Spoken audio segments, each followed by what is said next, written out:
Chapter 61. Stellar was taken aback when she saw the soft and delicate interior of the room. He immediately whipped his head around to face Nash. At that moment, Nash had already changed into a black outfit. He was wearing a white mask with a weird smiling face on it. A terrifying chill ran up Stellar's back. Stellar had fought in the war before and had experienced too many life and death situations to count, yet, subject to his bloodlust, he could not help but shiver. The smiling Grim Reaper, he truly lived up to his reputation. Let's go. Nash pulled up his hood and appeared in front of Stellar in a blink of an eye. Stellar was startled again and led Nash to the outside of the estate. The black Cullinan was parked by the side of the road. When the two of them got into the car, the driver stepped on the accelerator and they left in a flash. Stellar warned, "The blood fiends sent out 8 people. They'll be amongst the birthday banquet. You must protect the warden." Nash replied coldly, "This isn't my first time protecting someone. You don't need to tell me what to do." There was a voice changer in his mask, so Nash's voice seemed deeper. This deep voice carried a strong sense of fear and mystery. Stellar lightly said, "Kid, you're the first one who dares to speak to me that way." Nash glanced at Stellar over his shoulder. Stellar immediately shut up. In the past few days, he found out Nash's identity as the White Grim Reaper, first on the dark web killer list, 9th on the blood list, 72 missions, failed none. All the people he killed were murderers on the red list. Stellar felt like he was facing the warden when facing this honorable Grim Reaper. 1 hour later, at the Johnford private estate. Outside the estate, there was a guard 3 steps apart from each other and a sentry every 5 steps apart. A large number of armed special armored vehicles patrolled back and forth. Drones were hovering in the sky and snipers were lurking in the dark. The whole estate was so guarded to the point that not even a mosquito could get in. At the estate's entrance, the head of the Martial Arts Association, Zachariah, the chief of the Johnford Inspection Office, and Grand Zell from the wealthy family of Johnford were gathered together. Is the smiling Grim Reaper really that terrifying? An expression of disbelief appeared on Grant's face when he heard Zachariah's introduction. The chief of the inspection office, Henderson Zink, also took a deep breath. Zachariah smiled wryly and said, "His strength is roughly similar to a level 9 Grandmaster, and there's not a single Grandmaster like that in Johnford." Henderson gulped. "How strong is a level 9 Grandmaster?" Zachariah stroked his beard, balanced, invulnerable, and could take down an enemy general amongst 1,000 troops. As soon as he heard that, Henderson took another deep breath. Zachariah was the head of the Martial Arts Association. He was honest and disliked bragging about others. The way he described the smiling Grim Reaper showed that he truly had such strength. While the 3 of them were talking, a Cullinan slowly approached the estate's gate. Stellar got out of the car whilst wearing a mask. The 3 of them looked at the weird smiling mask and could not help but shudder. It was important to remember that they were all powerful figures in Johnford. Stellar lightly said, "Let's go inside first." Chapter 62. In the luxurious villa's living room, a skinny middle-aged man was sitting on the sofa. He had short gray hair and thick stubble on his face. When he heard footsteps outside the door, he slowly opened his eyes. His eyes were cloudy but fierce. Nash looked at the middle-aged man and the man looked into Nash's eyes. Their eyes met and Nash was immediately put in his place. The feeling this man gave him was as if he was standing in front of a god. He had a confident and domineering aura. This was the warden in charge of the millions of soldiers in the Northern Territory, while Nash was just a Grim Reaper hiding in the dark. Even though he had the power to kill him, he was far behind the warden in terms of aura. Nash clasped his hands and said, "Greetings, warden." The man smiled. "There's no need for formalities. Please sit." Nash nodded and sat on a sofa beside him. Zachariah and the other 2 men did not dare to sit down. The man waved his hand and said, "You lot can sit too. Just treat me like an ordinary person. There's no need for so many rules." They sat down after hearing that. At this moment, Grant suddenly put down his phone and whispered, "Warden, Harold brought 2 strong martial artists." The warden's face was gloomy. He looked at Stellar and said, "Didn't I say inviting 1 person was enough?" Stellar bowed and said, "Warden, the Watson family does not care about money. They were the ones who paid for the smiling Grim Reaper. The warden smiled helplessly. Send them in. Stellar turned to look at Grant. Grant quickly walked out of the villa and soon brought Harold and the two martial artists in. Harold clenched his fists and said, "Warden, why didn't you tell me that you were coming to Johnford? How is the Zell household better than mine?" Grant pursed his lips and said, "Mr. Watson, how dare you?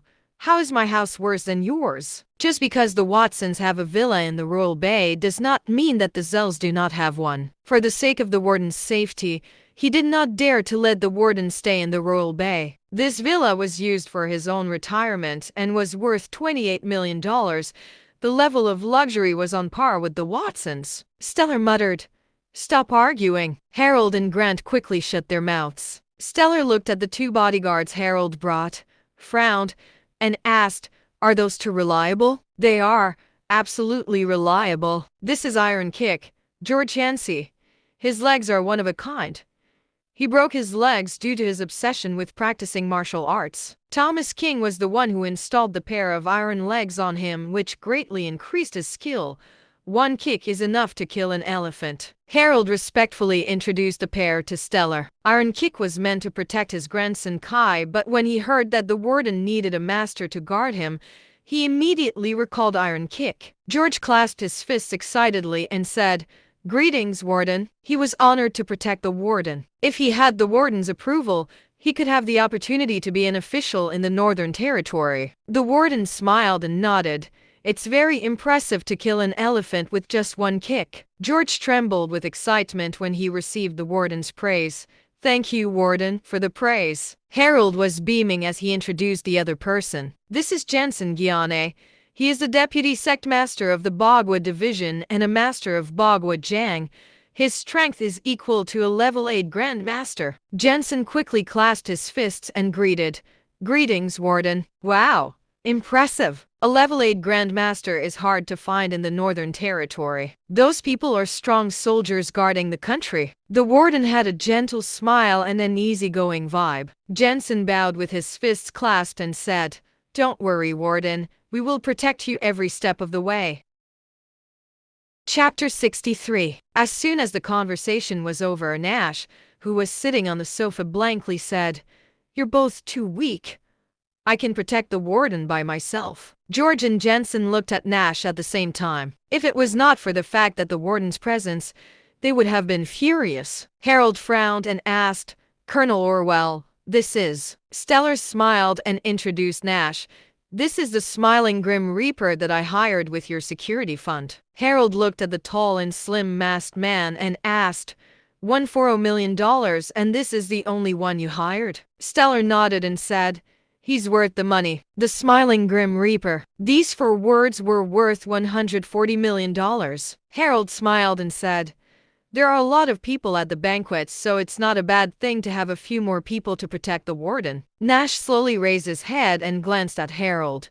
If there are more people, it would attract the killer's attraction. This infuriated George and Jensen. After all, they were powerful figures in the Watson family but were now looked down on by someone. George coldly said, "You said you're all it takes to protect the warden, but what are you good for?" Nash raised his gaze and snapped, "Good enough to kill you." There was murderous intent behind his cold eyes. George's chest tightened up and struggled to breathe just by making eye contact briefly. He looked at Nash in horror and continued to ask, "You?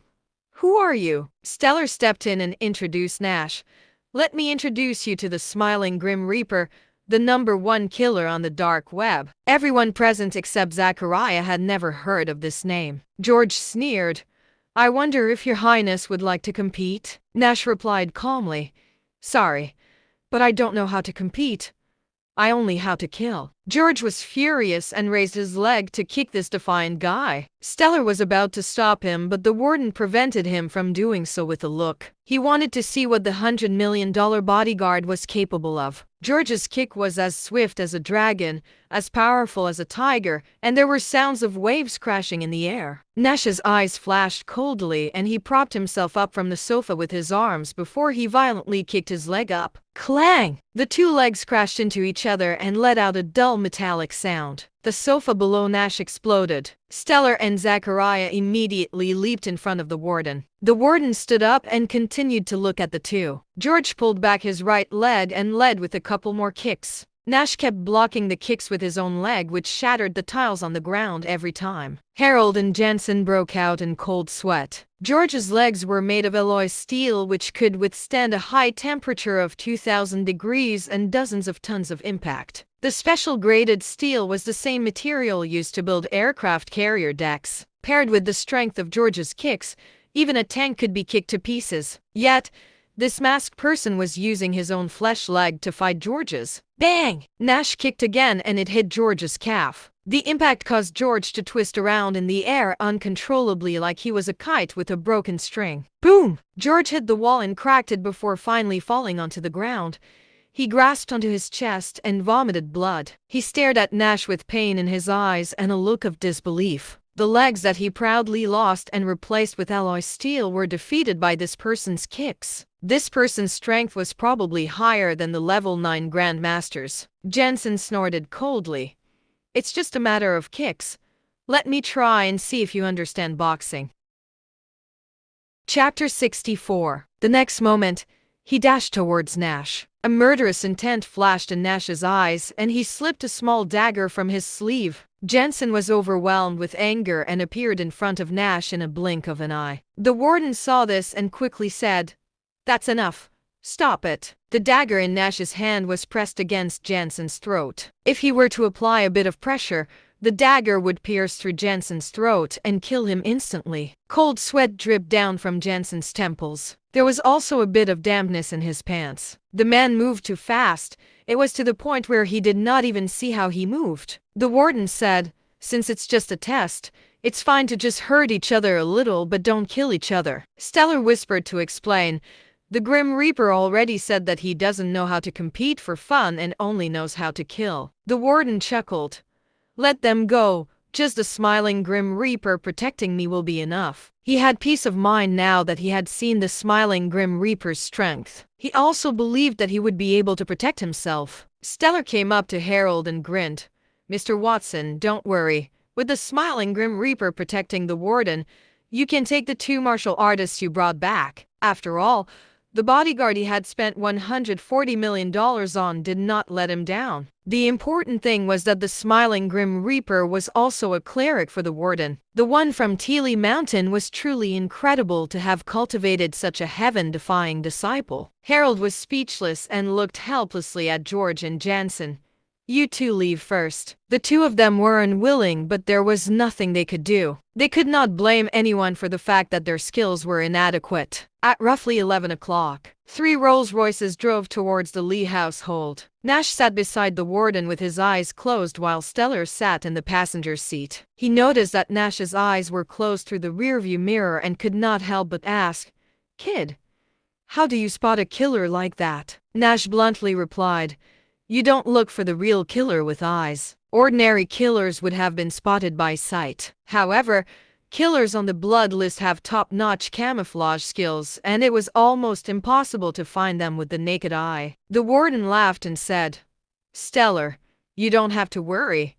You have to trust this $100 million killer." Stellar's muscles slowly relaxed and he leaned back onto the chair and let out a big sigh. The warden was bored and did not have anything to do, so he turned his head to Nash and asked, "I heard that you used to train on Teely Mountain." Nash nodded gently but said nothing. The warden continued to ask, "I also heard that the people you killed were all heinous sinners who ordered you to do it." Nash did not even bother to nod, kept his eyes closed, and stayed quiet. He did not like being understood by others and more so disliked being questioned. When he wore the mask, he was a killer. A killer's professional code is to not share any information about their employer. The warden stopped asking questions when Nash did not respond. Stellar peeked at the warden through the rearview mirror and was puzzled when he realized that the warden kept glancing at Nash. Usually, the warden kept to himself and rarely took the initiative to talk to someone. Yet, today the warden kept trying to talk to Nash like a chatterbox even though Nash was a professional killer. At Splendiferous Meadows. This was the real estate site developed by the Lee family. Chapter 65. There were dozens of high-rise buildings and a large area of glorious and luxurious villas. Although it was not as impressive as Royal Bay, the property prices still went up because Mr. Lee lived there. Splendiferous Meadows was a real estate site developed by Olivia's father. Mr. Lee's presence had raised the property prices, and the Lee family earned a lot of money from it. Today, it was very lively at Splendiferous Meadows. The path was covered with red carpets. Every household had hung up decorations. There were hot air balloons in the sky and ribbons fluttered in the air. Luxury cars were parked outside the complex, and Johnford's prominent figures were everywhere. The Lewis family car was parked at the side of the road. Herman got out with a bright red face. Hubert's and Harrison's families also got out of the car one after another and went to Herman's side. Everyone looked at the magnificent sight, the whole of Splendiferous Meadows, in awe, and their faces were filled with excitement. The Lewis family was not considered a third-rated family, so it was their greatest honor to have been favored by Mr. Lee and be able to join the birthday banquet. Hubert laughed. "Mr. Lee and Mr. Watson are old friends. I bet Mr. Watson will show up." Helena was dressed in a fancy dress. She smiled and said, "Kai just told me that his grandfather is on the way." She glanced at Hira disdainfully and continued, "Kai also said that he often visits the Lee family and Mr. Lee has long regarded him as his god-grandson." She said it to tell Hira that even if she were to work together with the Drake Group, she would still have the power to get the Drake Group to stop collaborating. Hira pursed her lips. "How is it your business if someone else is Mr. Lee's god-grandson? As if you know the Lee family very well." Helena snorted. "I can't be bothered to share information with you. I'll get Kai to tell Mr. Lee that our Rococo company wants to work with Drake Group too." When she was done, she held Rooney's hand and walked towards the main door. Hira said with a look of disgust, "Cocky bastard, if she's acting like this even before getting married to Kai, what's it going to be like after they get married?" Lauren looked around and whispered, "Nash isn't here yet." Harrison scoffed. "Didn't he say that he had something to tend to? He must be so busy." Hira looked at her parents curiously. "Father, Mother, do you think that because of Nash, we can work with the Drake Group?" Lauren flicked Hira's forehead with her finger. "Didn't Nash already tell you? He's your fiancé. Why can't you trust him for once?" When Olivia asked Kai if there was another name under consideration, the person she was looking for must have been Nash. Then, when Hira found Nash, he admitted that it was his own effort. This confirmed the feelings that she had. Hira pouted and whined, "I don't believe him either way. He also said that he can simply make a lot of money." "That's enough. Let's hurry and go in." Harrison walked towards the door with his hands behind his back. "You two should go ahead. I'll wait for Scotty." The rest of the younger generation left in a group. They followed their parents like a child who never grew up. Nash was coming too, so she just had to wait for Scotty before going in together. "Don't run around here. There are important people here and we can't afford to get on their bad side," Lauren warned and followed Harrison to the door. The two of them showed the invitation and pointed the guard toward Hira before entering the estate. Hira waited for 10 minutes, but instead of Scotty, the Hill family's car arrived. Hunter got out of the car and immediately saw Hira standing there in plain clothing. She had an alluring face and watery eyes full of resentment. Her eyebrows were furrowed while she looked left and right as if she was looking forward to her faraway husband's return. Hunter was 5'5" and weighed about 350 pounds.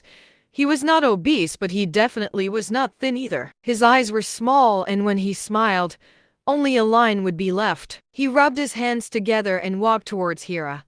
He flashed his pearly white teeth and said, "My darling Rara, have you been waiting for me?"